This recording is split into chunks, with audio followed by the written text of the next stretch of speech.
Vanity Fair by William Makepeace Thackeray. Chapter 30. The Girl I Left Behind Me.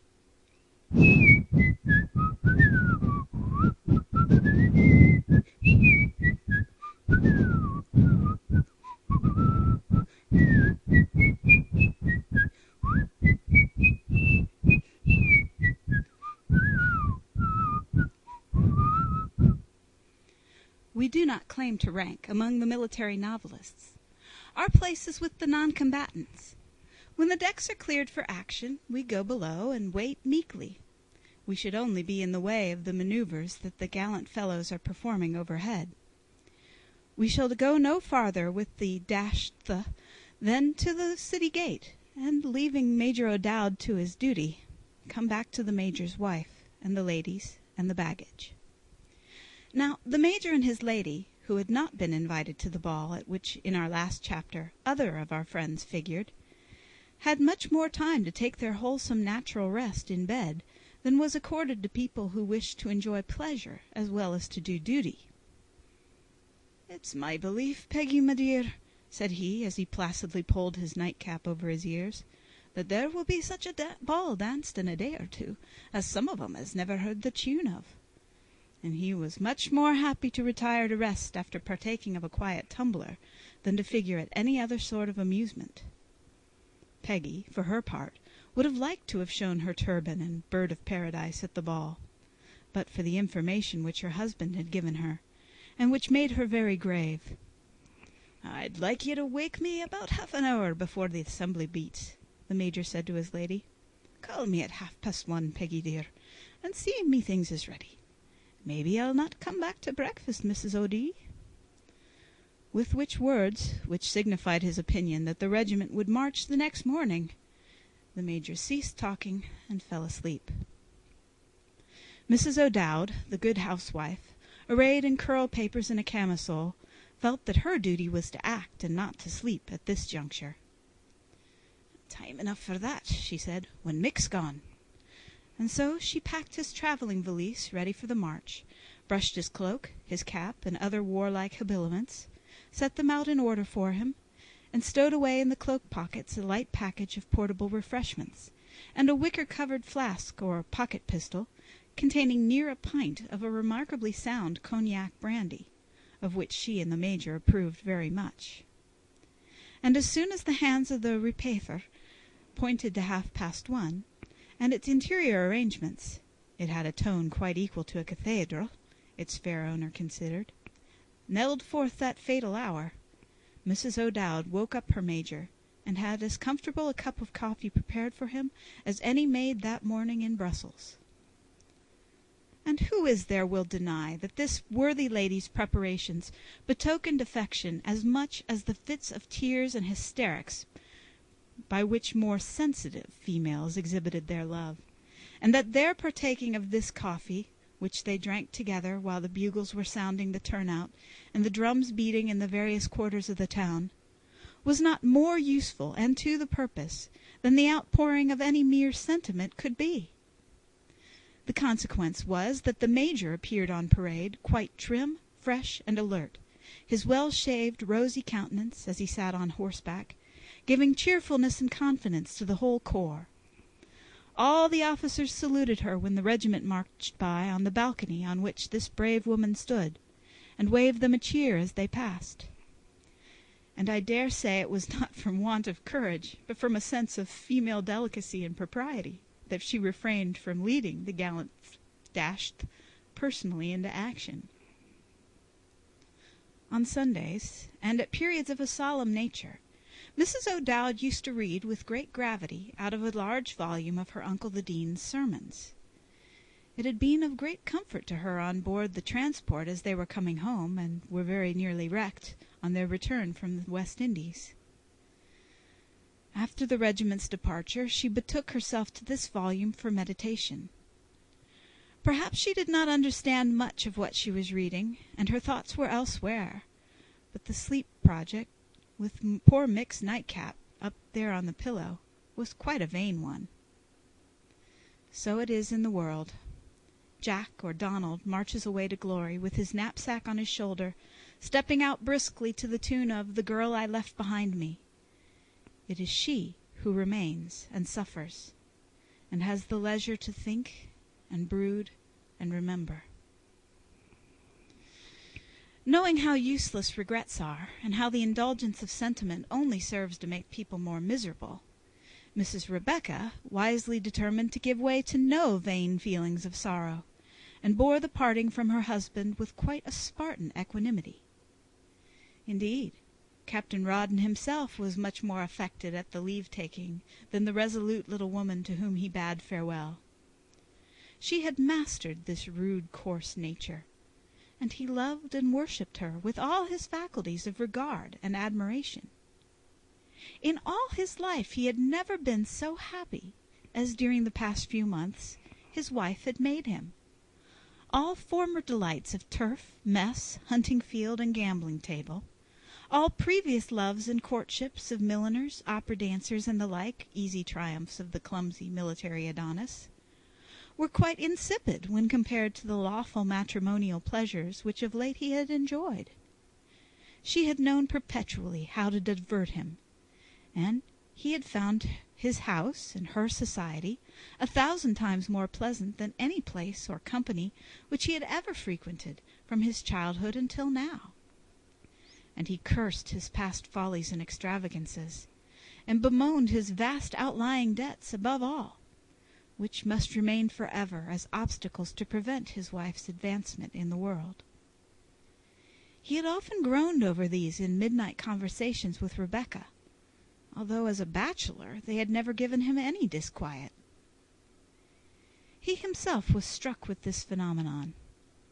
"Hang it," he would say, or perhaps use a still stronger expression out of his simple vocabulary, "before I was married I didn't care what bills I put my name to, and so long as Moses would wait or Levy would renew for 3 months, I kept on never minding. But since I'm married, except renewing, of course, I give you my honor I've not touched a bit of stamped paper." Rebecca always knew how to conjure away these moods of melancholy. "Why, my stupid love," she would say, "we have not done with your aunt yet. If she fails us, isn't there what you call the Gazette?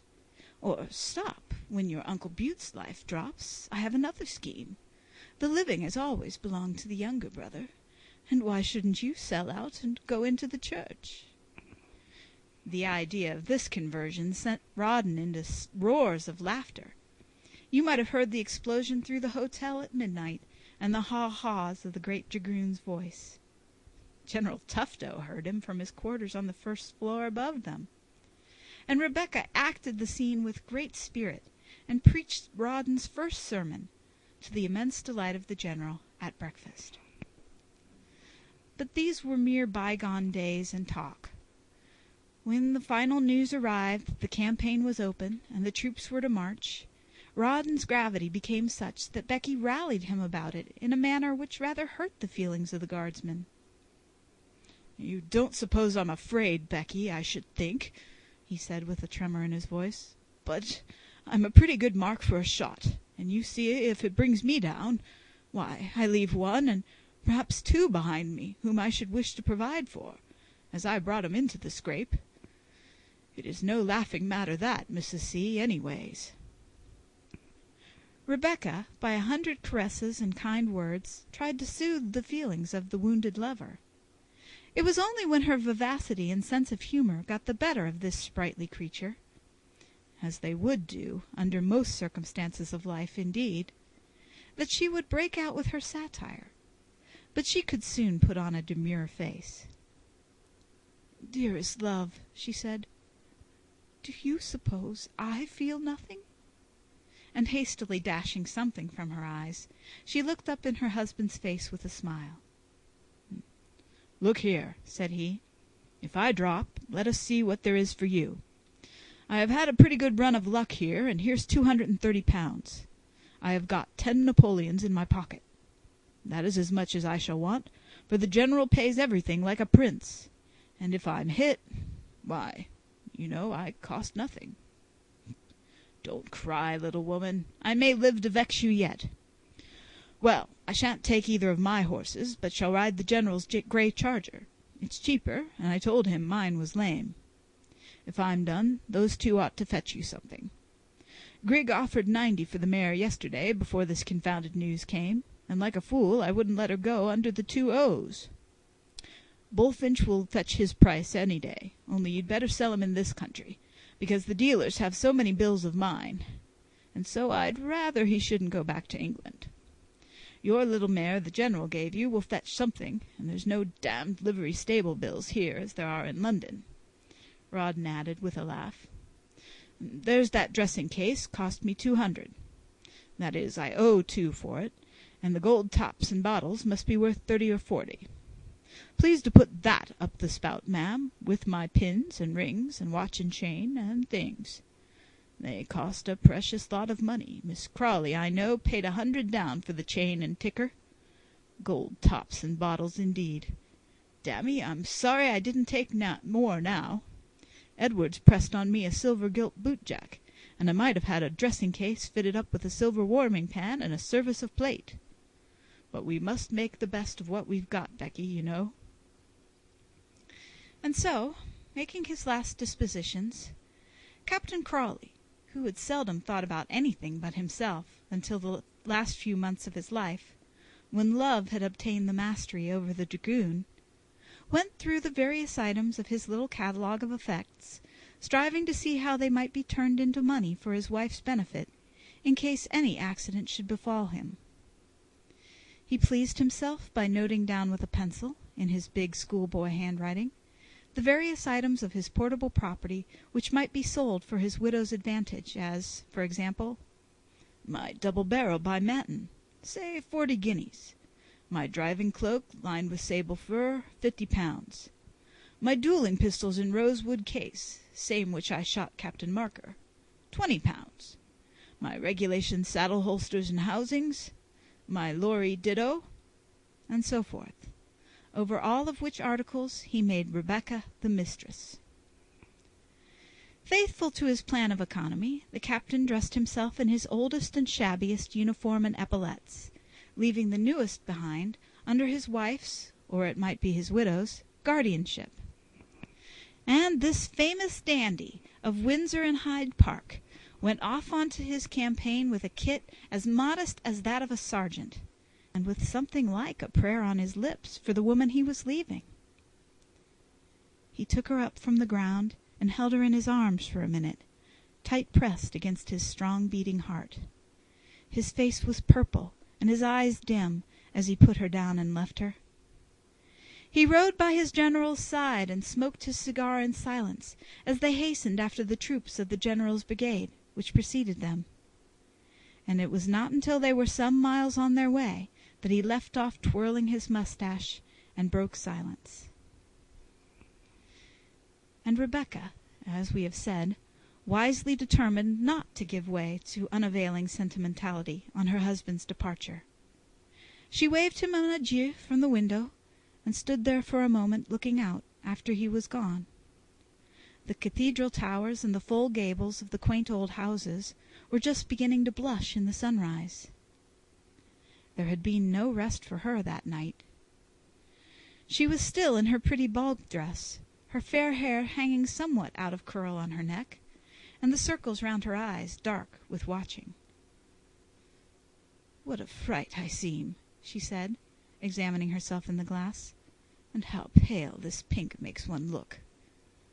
So she divested herself of this pink raiment, in doing which a note fell out from her corsage, which she picked up with a smile and locked into her dressing-box. And then she put her bouquet of the ball into a glass of water, and went to bed, and slept very comfortably. The town was quite quiet when she woke up at 10 o'clock and partook of coffee, very requisite and comforting after the exhaustion and grief of the morning's occurrences. This meal over, she resumed honest Rawdon's calculations of the night previous, and surveyed her position.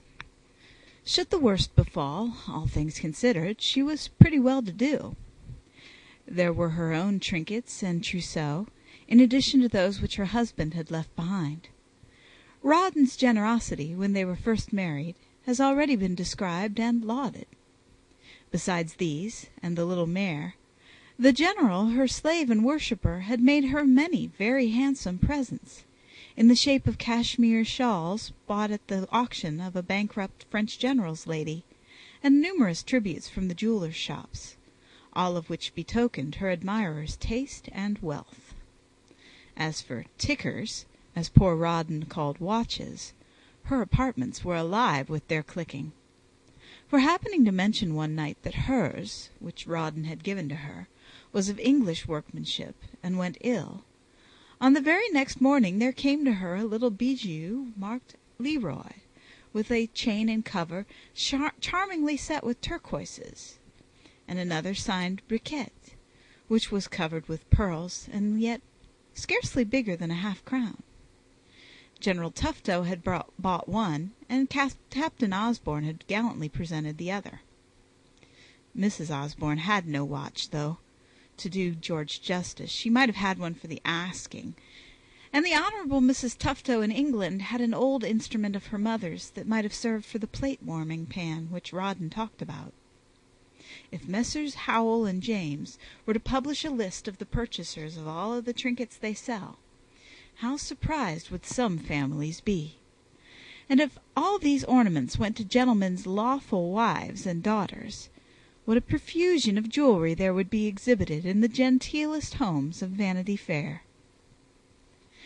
Every calculation made of these valuables Mrs. Rebecca found, not without a pungent feeling of triumph and self-satisfaction, that should circumstances occur, she might reckon on 600 or 700 pounds at the very least, to begin the world with. And she passed the morning disposing, ordering, looking out, and locking up her properties in the most agreeable manner. Among the notes in Rawdon's pocket-book was a draft for 20 pounds on Osborne's banker. This made her think about Mrs. Osborne. "I will go and get the draft cashed," she said, "and pay a visit afterwards to poor little Emmy." If this is a novel without a hero, at least let us lay claim to a heroine. No man in the British army which has marched away, not the great Duke himself, could be more cool and collected in the presence of doubts and difficulties than the indomitable little aide-de-camp's wife. And there was another of our acquaintances who was also to be left behind, a non-combatant, and whose emotions and behavior we have therefore a right to know. This was our friend the ex-collector of Bogley Wollah, whose rest was broken, like other people's, by the sounding of the bugles in the early morning. Being a great sleeper and fond of his bed, it is possible he would have snoozed on until his usual hour of rising in the forenoon, in spite of all the drums, bugles, and bagpipes in the British army, but for an interruption, which did not come from George Osborne, who shared Joss's quarters with him, and was as usual occupied too much with his own affairs or with grief at parting with his wife to think of taking leave of his slumbering brother-in-law. It was not George, we say, who interposed between Joss Sedley and sleep, but Captain Dobbin, who came and roused him up, insisting on shaking hands with him before his departure. "Very kind of you," said Joss, yawning, and wishing the captain at the deuce. I didn't like to go off without saying good-bye, you know," Dobbin said in a very incoherent manner, "because, you know, some of us mayn't come back again, and I like to see you all well, and that sort of thing, you know." "What do you mean?" Joss asked, rubbing his eyes. The captain did not in the least hear him, or look at the stout gentleman in the nightcap, about whom he professed to have such a tender interest. The hypocrite was looking and listening with all his might in the direction of George's apartments, striding about the room, upsetting the chairs, beating the tattoo, biting his nails, and showing other signs of great inward emotion. Joss had always had rather a mean opinion of the captain, and now began to think his courage was somewhat equivocal. "What is it I can do for you, Dobbin?" he said in a sarcastic tone. "I'll tell you what you can do," the captain replied, coming up to the bed. "We march in a quarter of an hour, Sedley, and neither George nor I may ever come back. Mind you, you are not to stir from this town until you ascertain how things go.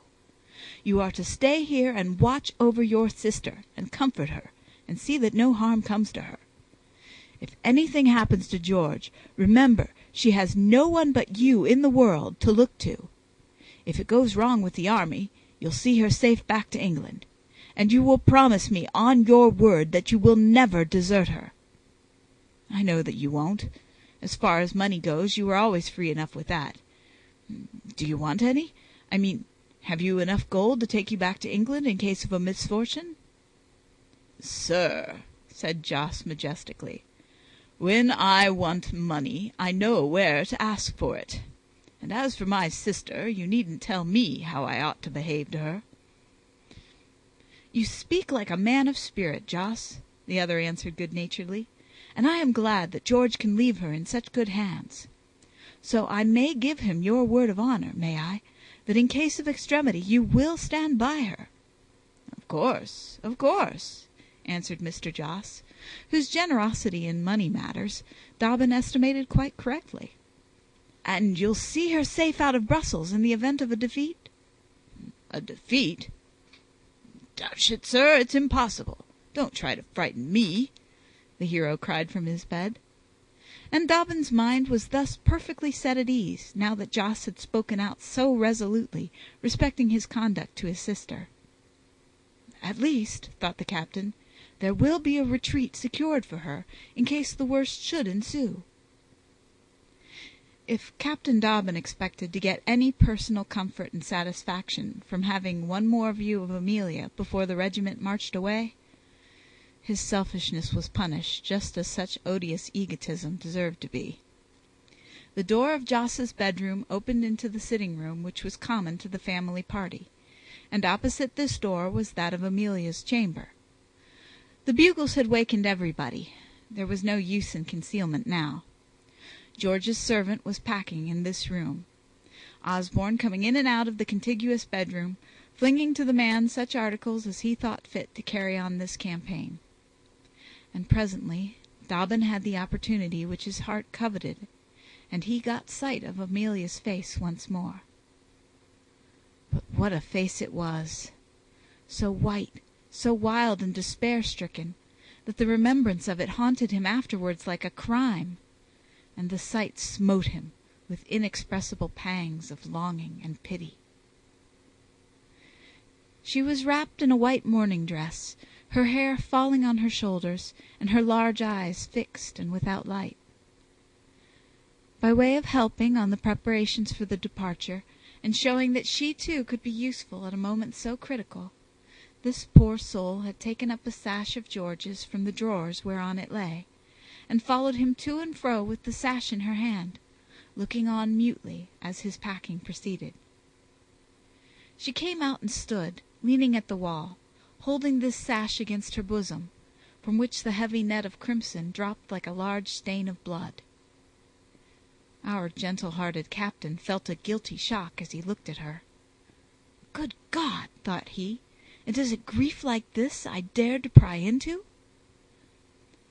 And there was no help, no means to soothe and comfort this helpless, speechless misery. He stood for a moment and looked at her, powerless and torn with pity, as a parent regards an infant in pain. At last George took Emmie's hand and led her back into the bedroom, from whence he came out alone. The parting had taken place in that moment, and he was gone.